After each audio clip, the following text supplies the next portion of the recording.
Mga Salmo 19. Ang kalangitan nagpadayag sa himaya sa Dios, ug ang kawanangan nagpakita sa iyang mga buhat. Ang matag adlaw nag-asoy niini ngadto sa sunod nga adlaw, ug ang matagabii nagpadayag og kahibalo.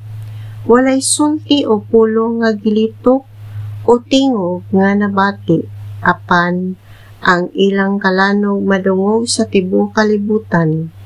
Ang ilang mga pulong milukop sa tanang dapit sa kalibutan. Dito sa langit, gipahimutang sa Dios ang usa ka tolda alang sa adlaw. Sama kini sa usa ka malipayong pamanunon nga migula sa iyang puloy-anan, ug sa usa ka magdudula nga andam na pagdagan sa lumba. Musubang kini sa silangan ug musalop sa kasadpan, walay makalikay sa kainit niini. Hingpit ang balaod sa Ginoo ug naghatag kini bag-ong kusog. Kasaligan ang mga sugo niya ug naghatag og kaalam sa mga kulang niini.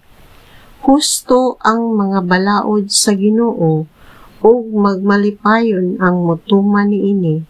Matarong ang iyang mga sugo ug naghatag kini kaalam. Ang pagbaton og kahadlok sa Ginoo maayo ug mulungtad kini hangtod sa kahangturan. Matarong ang mga hukom sa Ginoo ug makiangayon sa kanunay.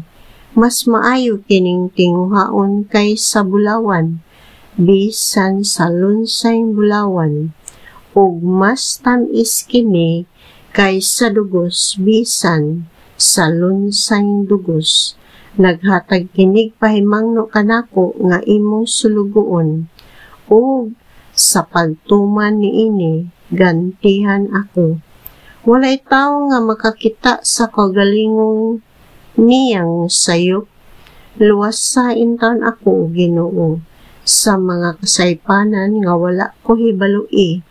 Ilikay usab ako sa mga sala nga tinuyuan, ug ayaw itugot nga maulipon ako niini. Sa ingon, mahingpit ako ug makalikay sa makalilisang sala.